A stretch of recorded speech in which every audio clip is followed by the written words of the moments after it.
বা 180 দিন, এভাবে আমরা কি করতে পারি, ক্রেডিটটাকে ডেফার্ড বলে, অথবা অথবা আমরা যেটা করতে পারি কম্বিনেশন করতে পারি, কিছু অ্যাডসাইড করলাম, কিছু ডেফার্ড করলাম। তো তোমাদেরকে আমি এলসি ফর্ম দেখিয়েছি, এখন চলো একটা এলসি কপি দেখিয়ে নিয়ে আসি।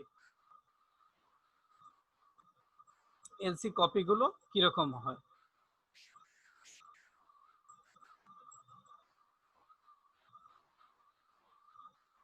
দেখো একটা এলসি কপি আমাদের এইচএসবিসি ব্যাংকে, এটা অ্যামেন্ডমেন্ট।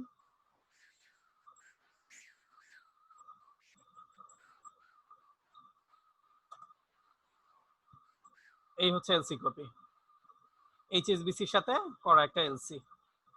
এলসি কপিতে দেখো কি কি থাকে, এলসি নাম্বার থাকে, কবে ইস্যু করা, সমস্ত ডিটেইল এলসিতে লেখা থাকে, কি প্রোডাক্ট নিয়ে আসছে, কেন, সমস্ত বিস্তারিত বিবরণ এলসিতে দেয়া থাকে।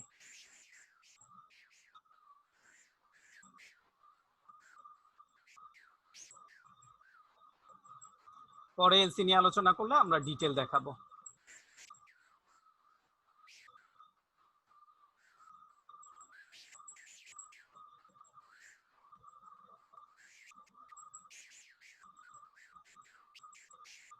দেন আমরা স্লাইডে চলে যাই।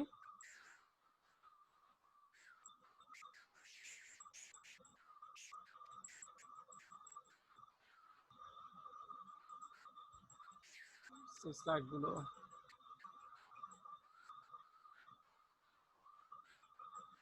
আচ্ছা, দেন এলসি ওপেন করে ফেললাম।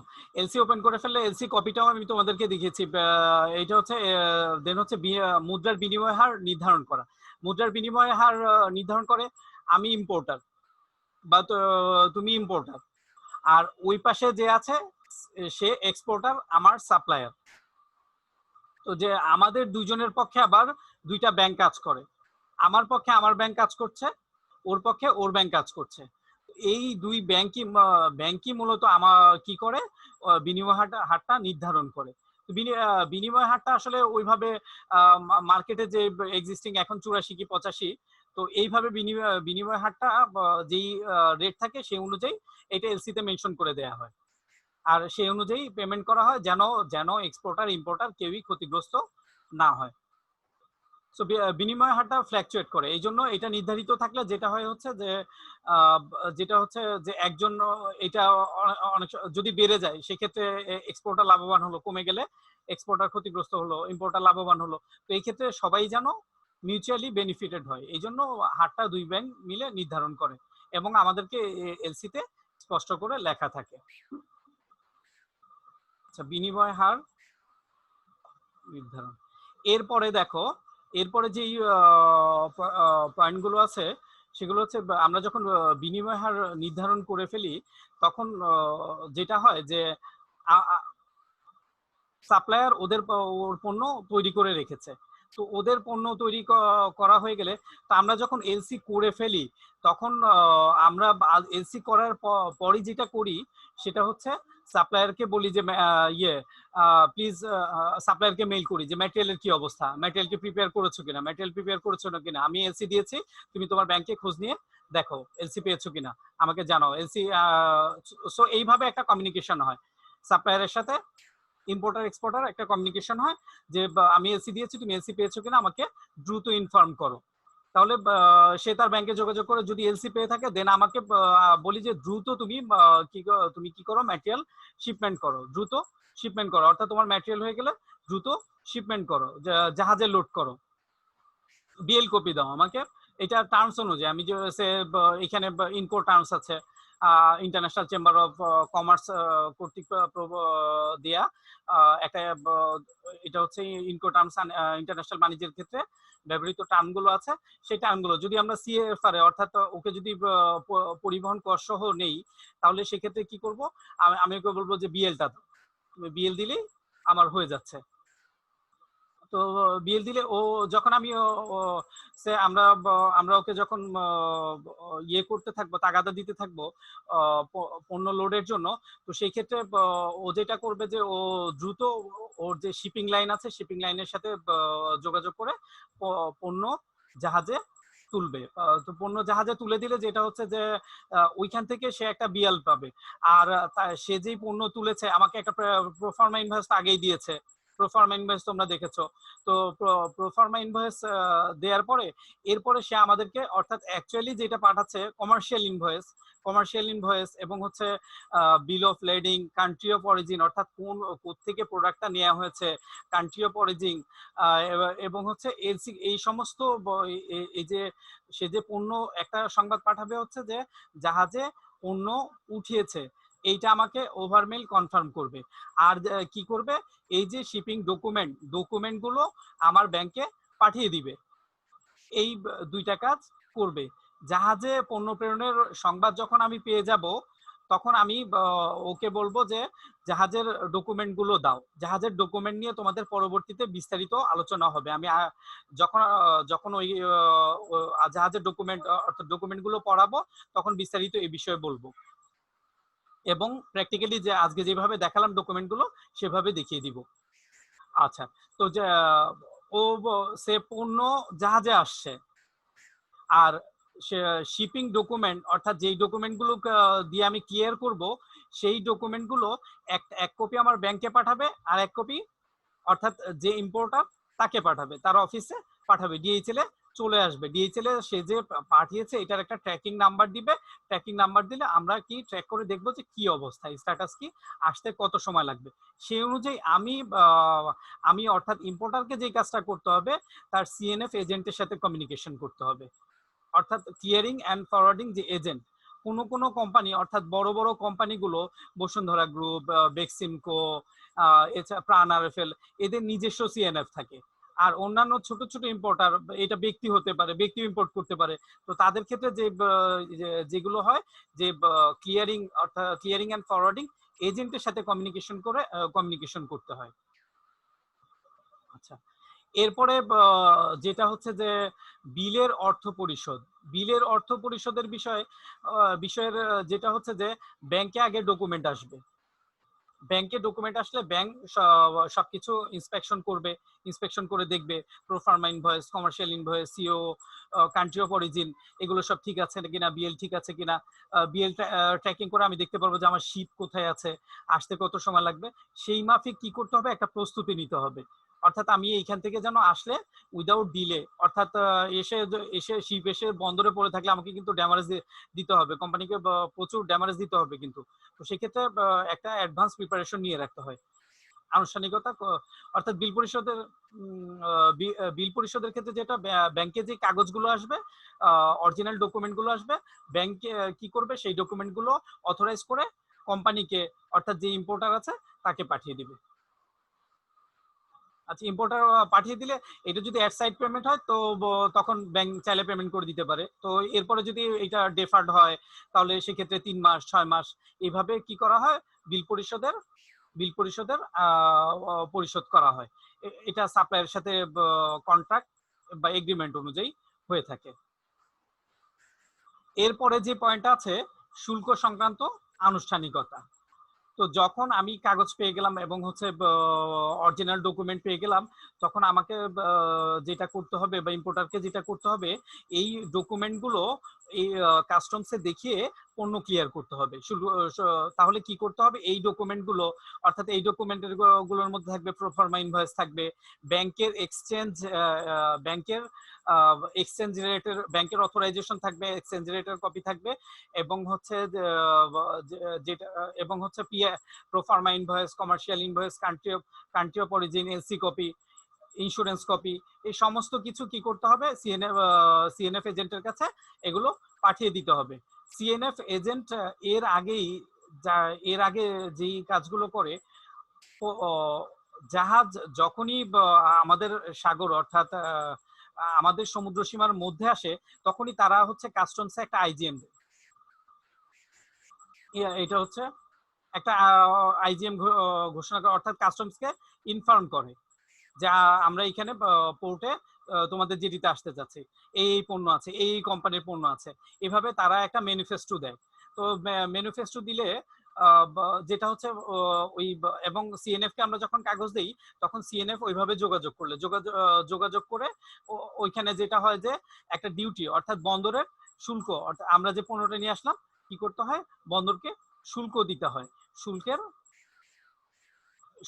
শুল্কের যেই টাকা পয়সাগুলো আছে সেগুলো শুল্কের বিলটা আমাদের কাছে দিয়ে দেয় আমরা শুল্কের টাকা ওদেরকে ব্যাংকে দিয়ে দিলে ওরা শুল্ক পরিশোধ করে দেয় তখন আমরা মোটামুটি হচ্ছে যে এরপরে যে সময়টা থাকে যে জাহাজ কিউতে থাকে জাহাজ একেবারে জেটিতে চলে আসলে বা একেবারে জাহাজ থেকে পণ্য ক্লিয়ার করে নেওয়ার পর্যন্ত কাজটাই থাকে অর্থাৎ যেটা হচ্ছে পণ্য খালাস অর্থাৎ সব ফর্মালিটিস শুল্ক সংক্রান্ত ফর্মালিটিস গুলো আনুষ্ঠানিকতাগুলো হয়ে গেলে সিএনএফ এজেন্ট যেটা করে যে কাগজপত্র দেখিয়ে পণ্যগুলো নিয়ে নেয় এই ক্ষেত্রে একটা বিষয় এক্ষেত্রে একটা গুরুত্বপূর্ণ বিষয় আর দেখতে হয় সেটা হচ্ছে যে আমি এফসিএল লোডিং অর্থাৎ ফুল কন্টেনার নিয়ে এসেছি কিনা না এলসিএল লোডিং অর্থাৎ less than container load less container load হলে যেটা হয় হচ্ছে যে একটা কন্টেনারের মধ্যে অনেক ইম্পোর্টারের পণ্য থাকে তো একটা কন্টেনারের মধ্যে যখন অনেক ইম্পোর্টারের পণ্য থাকবে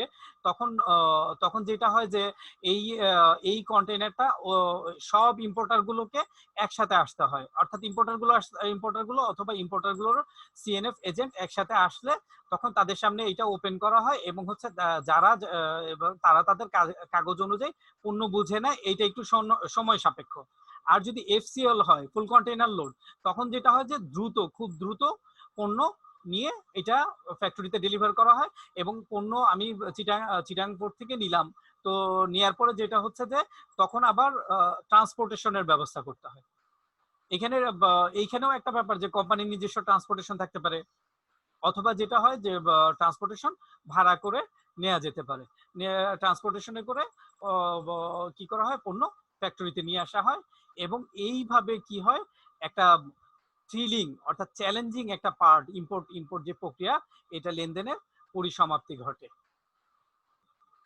তো আজকে কি আমরা আর পড়তে পারবো আজকে এই পর্যন্তই থাক এক্সপোর্ট ইম্পোর্ট প্রক্রিয়া that's all for the timing সাথে থাকার জন্য ধন্যবাদ ভালো থাকো নেক্সট ক্লাসে ইনশাআল্লাহ আবারও দেখা হবে আল্লাহ হাফেজ